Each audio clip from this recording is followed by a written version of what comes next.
इस वक्त की एक और बड़ी खबर, रूस ने कीव के करीब 30 किलोमीटर दूर मिसाइल कारखाने को उड़ा दिया है।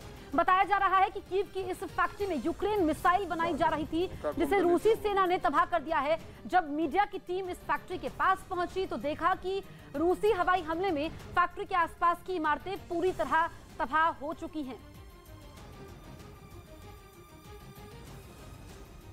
यूक्रेन ने ड्रोन से बमबारी कर खतरनाक माने जाने वाले रूस के कई T-72 टैंकों को तबाह कर दिया। इसका एक वीडियो भी यूक्रेन की तरफ से जारी किया गया, जिनमें यूक्रेन का एक ड्रोन रूस के टैंकों पर बम गिराता दिखाई दिया।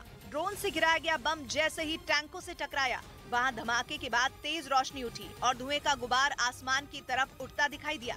यही नहीं, यूक्रेन के एक दूसरे इलाके में भी रूस के T-72 टैंक को ड्रोन से बम बरसाकर उड़ा दिया गया। ड्रोन से बम बरसाने का सिलसिला यही नहीं रुका और उसने टैंक को निशाना बनाकर कुछ और जगहों पर भी ऐसी ही तबाही मचाई और रूसी सेना के कई टैंकों को पूरी तरह बर्बाद कर दिया। T-72 टैंक रूस का एक ताकतवर टैंक है जो न्यूक्लियर हमलों से बचने के लिए बनाया गया है। इतना ही नहीं, ये टैंक बायोलॉजिकल और केमिकल हमलों से भी अपना बचाव कर सकता है और ये 70 किलोमीटर प्रति घंटा की रफ्तार से दौड़ सकता है। लेकिन यूक्रेन ड्रोन की मदद से रूस के इन टैंकों को लगातार निशाना बना रहा है, जिससे रूसी सेना को तगड़ा झटका लगा है। इस वक्त की एक और बड़ी खबर, अमेरिका ने यूक्रेन में अपने हथियार भेजने शुरू कर दिए हैं। पहली खेप में अमेरिका यूक्रेन को गोला बारूद और छोटे हथियार भेज रहा है। अमेरिकी मीडिया के हवाले से जो तस्वीर सामने आई है उसमें साफ दिख रहा है कि अमेरिकी वायुसेना बेस डेलावेयर में कंटेनर में हथियारों को रखा जा रहा है, जिसके बाद इन हथियारों की डिलीवरी यूक्रेन में की जाएगी। तो लगातार मदद पहुंचाई जा रही है और बड़ी बात यह है कि अमेरिका समेत तमाम पश्चिमी देश यूक्रेन को मदद पहुंचा रहे हैं। ऐसे में यूक्रेन इतने दिनों तक डटा हुआ है और रूसी सैनिकों का सामना कर रहा है। जंग के 50 दिनों में रूस ने यूक्रेन को तगड़ी चोट पहुंचाने की बात कही। रूस ने 24 फरवरी को यूक्रेन के कई शहरों पर एक साथ हमला बोला था और उसकी मिसाइलों ने यूक्रेन के कई शहरों में तबाही मचा दी थी। रूस के लड़ाकू विमान और हेलीकॉप्टरों ने आसमान से यूक्रेन के अलग अलग हिस्सों पर बम बरसाए। रूस ने यूक्रेन के खार्किव और खेरसोन पर कब्जे का दावा भी किया, लेकिन यूक्रेन की सेना ने पलटवार करके उन्हें छुड़ा लेने की बात कही थी। अब युद्ध के 50 दिन बीत जाने के बाद रूस यूक्रेन को बड़ा नुकसान पहुंचाने का दावा कर रहा है, जबकि यूक्रेन के कई हिस्सों में रूसी सेना के हमले अभी भी जारी हैं। अब तो रूस ने यूक्रेन के पूर्व में डॉनबास पर हमले के लिए पूरा जोर लगा दिया है। इस बीच उसकी सेना ने एक बयान जारी करके 50 दिनों की जंग में यूक्रेन को हुए नुकसान के बारे में बताया और दावा किया कि उसकी सेना ने अब तक यूक्रेन के 131 लड़ाकू विमान और 104 हेलीकॉप्टर मार गिराए हैं, जबकि जंग में अब तक यूक्रेन के 245 anti aircraft missile system S-300 भी ढेर कर दिए गए। यही नहीं, रूस के मुताबिक जंग के 50 दिनों में उन्होंने यूक्रेन के 2188 टैंक भी ध्वस्त कर दिए। साथ ही 248 मल्टीपल रॉकेट लॉन्च सिस्टम को भी तबाह करने का दावा किया गया। और रूस के इन दावों के बीच यूक्रेन के राष्ट्रपति ज़ेलेंस्की ने एक वीडियो जारी किया। वीडियो में यूक्रेन पर हमले की शुरुआत से 50 दिनों के बीच के हालात को दिखाया गया और बताया गया कि किस तरह युद्ध के 50 दिनों में रूसी सेना ने पूरी बर्बरता से यूक्रेन के कई शहरों में रिहायशी इमारतों और नागरिकों को निशाना बनाया। वीडियो के पहले हिस्से में यूक्रेन के अलग अलग इलाकों में रूसी सेना के हमलों को दिखाया गया। उसमें क्रमातोर के रेलवे स्टेशन, मारिउपोल के थिएटर पर हुए भीषण हमलों समेत कई और इलाकों में भी हुई तबाही नजर आई। जबकि वीडियो के दूसरे हिस्से में यूक्रेन के लोगों और वहां की सेना के एक साथ मिलकर रूसी सेना से मुकाबले को दिखाया गया। बताया गया कि कैसे यूक्रेन के आम लोग भी रूस की सेना के खिलाफ डटकर खड़े रहे। वीडियो जारी करके ज़ेलेंस्की ने फिर पूरी दुनिया से रूस के खिलाफ एकजुट होने और यूक्रेन की मदद करने की अपील की। तो वहीं यूक्रेन ने एक वीडियो जारी करके दावा किया कि उसने रूस के एक जंगी काफिले पर ड्रोन की मदद से एक जबरदस्त हमला बोला, जिसमें कीव की तरफ बढ़ता रूस के सैनिकों का काफिला पल भर में धमाके का शिकार हो गया। इस वीडियो में कुछ ड्रोन जंगी टैंकों पर निशाना साधते दिखाई दिए। बताया गया कि उन टैंकों में रूसी जवान मौजूद थे, जिन्हें यूक्रेन ने ड्रोन की मदद से निशाना बनाया और उन पर मिसाइल की बारिश कर दी।